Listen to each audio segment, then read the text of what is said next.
Assalamualaikum warahmatullahi wabarakatuh, Mas Bro semuanya. Alhamdulillah hari ini kita masih bisa berjumpa kembali di channel Gung Jayanto, Mas Bro. Mas Bro, mudah-mudahan hari ini kita semuanya diberikan kenikmatan dan keberkahan oleh Yang Maha Kuasa, Mas Bro. Khususnya nikmat sehat dan barokah panjang umur, Mas Bro. Dan mudah-mudahan hari ini kita semuanya diberikan rezeki yang barokah, rezeki yang bermanfaat, rezeki yang berguna bagi kita semuanya, Mas Bro. Mas Bro, hari ini saya akan memberikan beberapa cuplikan tentang DJ Anak Jenderal, Mas Bro. Mas Bro, mungkin Mbak DJ ini, Mas Bro semuanya tidak asing lagi, karena Mbak DJ ini adalah Sri Kandi termul kita, Mas Bro. Beliau sosok yang sudah sangat luar biasa. Beliau mendedikasikan dirinya untuk membela Bapak Jokowi. Beliau rela jiwa dan raganya untuk membela Bapak Jokowi, Mas. Kali ini Mbak DJ akan memberikan komentar-komentar tentang pembenci dan tentang pembangunan di NTT maupun di Papua, Mas. Kenapa NTT dan Papua selalu mencintai Bapak Jokowi, Mas Bro? Marilah kita, biar jelasnya, kita dengarkan penjelasan dari Pak Titi Anak Jenderal, biar kita semuanya tahu, apalagi pembenci, biar tahu dan mendengar komentar-komentar dari Pak DJ Anak Jenderal ini, Mas Bro. Ayo Mas Bro, kita lihat komentar-komentar Sri Kandi termul kita ini, Mas Bro. Let's go. Banyak orang yang mengatakan bahwa Pak Jokowi ini banyak hutang, membuat Indonesia menjadi miskin, gelap, Indonesia menjadi hancur.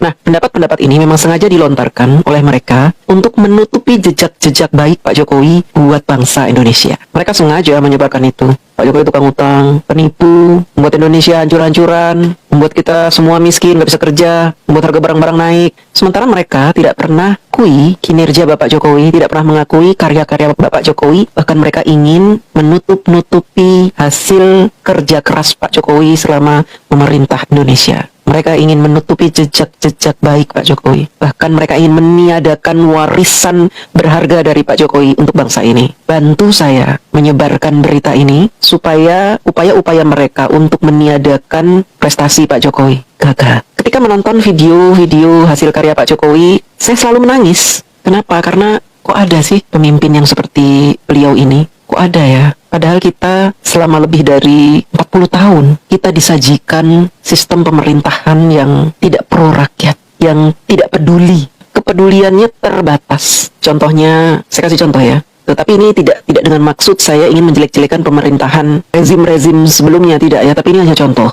Di era Bapak Soeharto pembangunan berjalan, tapi hanya Jawa sentris. Di era Bapak Gus Dur pembangunan berjalan, karena Gus Dur cuma sebentar memimpin, jadi tidak kelihatan, tidak nampak. Di era Megawati dan SBY berjalan, tapi lagi-lagi ya, tidak merata. Cenderung hanya membangun Jawa, dan menurut kacamata pengamatan saya, pembangunan Jawa sentris ini bisa meningkatkan popularitas seorang presiden. Karena di Jawa ini penduduknya banyak. Jadi kalau pemilu lagi, maka dia akan terpilih lagi. Karena kepuasan orang Jawa terhadap pembangunan Jawa ini. Nah, di era Bapak Jokowi tidak lagi berpikiran seperti itu.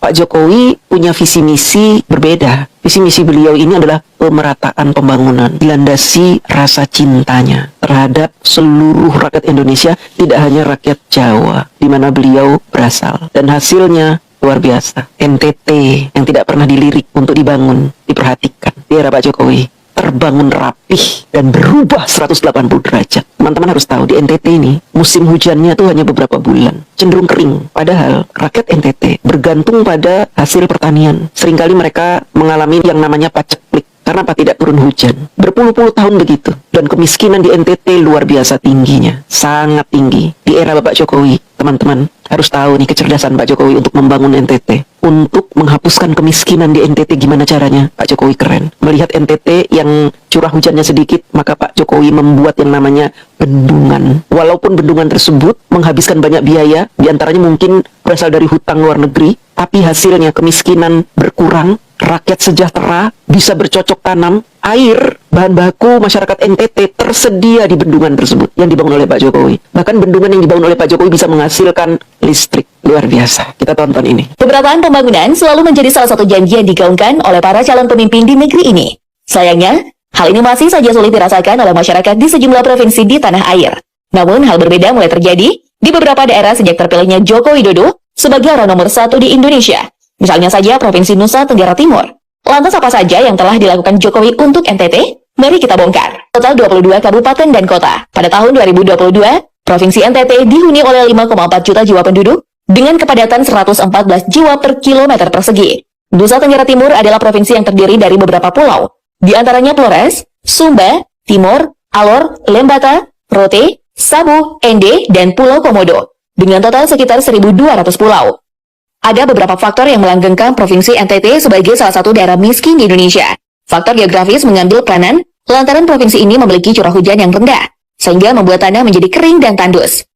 Padahal, mayoritas penduduk NTT berprofesi sebagai petani. Sekitar 95,3% masyarakat NTT menggantungkan hidupnya dan bertani. Faktor pertumbuhan ekonomi yang memainkan peran besar, kendati telah mendapat dukungan dari investasi daerah. Banyak wilayah di provinsi ini yang tidak didukung oleh sarana dan prasarana yang memadai. Untuk itu, diperlukan adanya perbaikan fasilitas infrastruktur untuk menunjang pertumbuhan ekonomi daerah. Upaya mengatasi kemiskinan di Provinsi Nusa Tenggara Timur terus dilakukan oleh masing-masing era pemerintahan. Presiden Susilo Bambang Yudhoyono membangun Pelabuhan Moru dengan mengeluarkan dana sebesar 41,3 miliar rupiah. Pelabuhan ini berfungsi sebagai pelabuhan pengumpulan lokal untuk kontainer, serta ada Pelabuhan Duliono yang diproyeksikan untuk pengumpulan lokal juga. Pelabuhan yang dibangun pada tahun 2011 ini menggunakan dana APBN sebesar 65,7 miliar rupiah. Kendati telah berupaya membangun infrastruktur, nyatanya kemiskinan di Provinsi Nusa Tenggara Timur masih belum bisa teratasi dengan baik. Namun terpilihnya Jokowi sebagai Presiden Indonesia ke-7 seperti memberi angin segar bagi NTT. Menyadari pentingnya ketersediaan air bagi keberlangsungan hidup masyarakat Nusa Tenggara Timur, Presiden Joko Widodo membangun 7 bendungan. Bendungan Ragnamo menjadi bendungan yang selesai lebih cepat dari target. Bendungan yang mulai dikerjakan pada Januari 2015 ini rampung pada Desember 2017 dengan mengucurkan anggaran sebesar 760 miliar rupiah. Jokowi berhasil memfasilitasi 16 juta meter kubik air untuk lahan seluas 1.250 hektar. Tak hanya itu, bendungan yang menjadi sumber air baku di Kabupaten Kupang ini juga mampu menghasilkan listrik berdaya 0,22 megawatt. 2 tahun setelahnya, Jokowi kembali meresmikan sebuah bendungan, yakni Bendungan Rotiklot di Kabupaten Belu. Infrastruktur yang menelan anggaran APBN sebesar 496 miliar rupiah ini dibangun untuk meningkatkan ketahanan air dan pangan di NTT. Kehadiran bendungan ini sangat penting, mengingat musim hujan di NTT sangat pendek, hanya sekitar 3-4 bulan dalam setahun. Kemudian pada tahun 2021, Jokowi meresmikan Bendungan Dapur GT. Salah satu proyek strategis nasional ini bermanfaat untuk pengairan irigasi bagi kurang lebih 300 hektar sawah di sekitarnya. Jokowi menekankan bahwa kunci kesejahteraan di Provinsi Nusa Tenggara Timur adalah air. Untuk itu, ia juga membangun 4 bendungan lain, yakni Bendungan Temef, Bendungan Embei, Bendungan Maningkin, dan Bendungan Kolhua. Kita patut bersyukur, bendungan Napun Gede di Kabupaten Sika juga sudah selesai. Alhamdulillah. Ini patut kita syukuri. Kesenjangan harga merupakan salah satu masalah yang kerap dihadapi masyarakat NTT. Perbedaan harga dari satu daerah ke daerah yang lain sangat besar, sehingga menyulitkan masyarakat di sejumlah daerah. Untuk mengatasi masalah ini, Presiden Jokowi membangun Jalan Nasional Trans Timur sepanjang 314 km. Ia juga membangun Jalan Perbatasan Indonesia Timur Leste sepanjang 179 km. Kehadiran jalan ini memudahkan mobilisasi dan pengangkutan barang dari satu daerah ke daerah lain jadi semakin mudah. Alhasil, perbedaan harga yang signifikan di setiap daerah dapat diatasi perlahan. Pertumbuhan ekonomi di Nusa Tenggara Timur dipengaruhi oleh infrastruktur konektivitas yang memadai.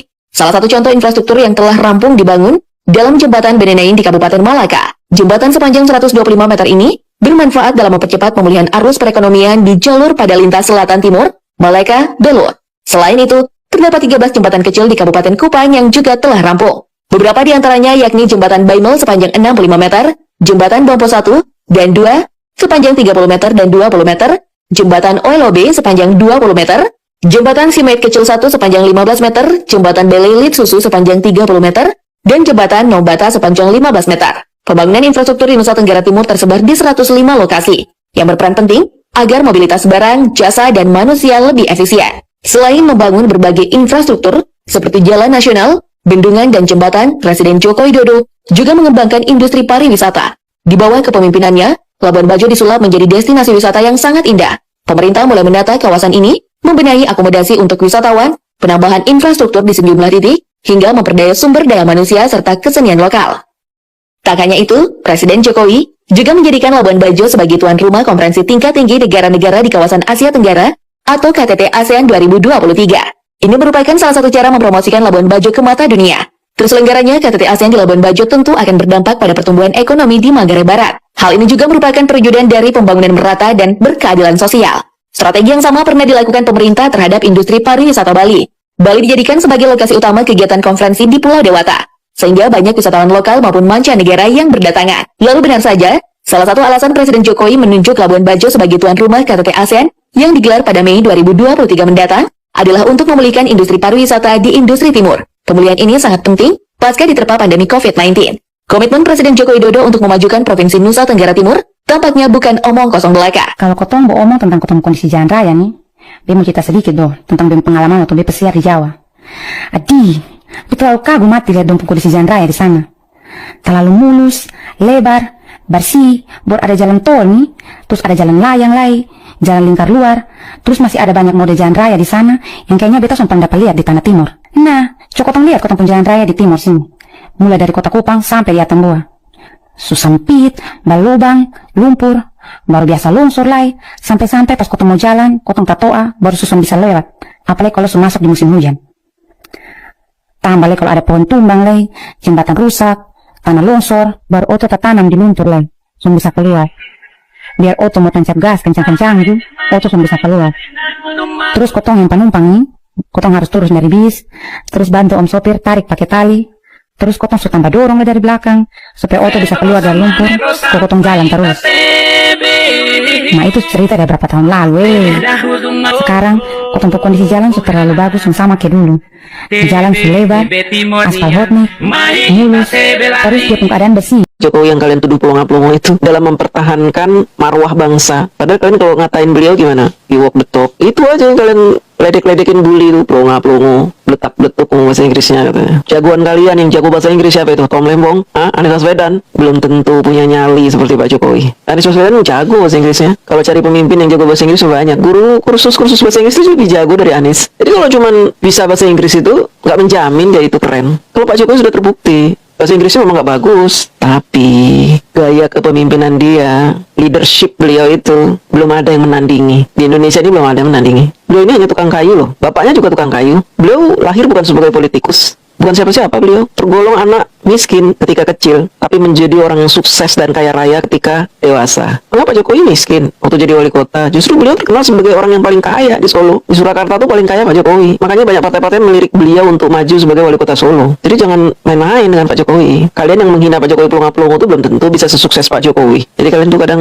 benci ini juga sembarangan kalau ngomong. Kamu ngeledekin orang yang sudah menjadikan negara kita berwibawa di mata dunia. Nah, sementara kamu mau ngurus Indonesia, kamu mau ngeledek-ledekin orang yang sudah berjasa buat Indonesia. Pak Jokowi ini cemerlang, leadershipnya keren, ide-idenya brilian, inovasi beliau itu diakui dunia, sehingga beliau bisa mengubah Indonesia sedemikian rupa. Perbandingan antara di era SBY dengan era Jokowi itu jomplang, jauh pakai bumi dan langit. Dan hal inilah yang membuat banyak orang nih mendengki terhadap beliau. Bahkan sebagian besar dari mereka tidak mengakui keberhasilan Pak Jokowi dengan mengatakan apa? Semua orang juga bisa. Itu pakai ngutang kok duitnya ngutang itu kan duit rakyat. Pakai duit pajak, semua orang juga bisa. 10 tahun loh Pak Jokowi mengubah Indonesia 180 derajat. Kemana itu yang 32 tahun?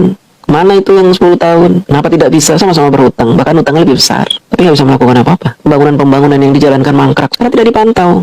Yang penting Bapak senang. Itu, senang dipuji-puji. Kalau Pak Jokowi nggak mau, setiap ada proyek pantau. Makanya selesai. Justru di era Pak Jokowi itu memperbaiki bangunan-bangunan mangkrak, peninggalan dari presiden sebelumnya. Itu dijalani semua, dijadikan beres oleh Pak Jokowi. Nah ini jangan sampai dilupakan oleh kita semua. Catatan-catatan ini jangan sampai hilang dari jejak digital. Bahwa kita pernah memiliki seorang presiden yang dituduh pelongo-pelongo, yang tidak pernah memanfaatkan fasilitas negara untuk menyenangkan dirinya dan keluarganya,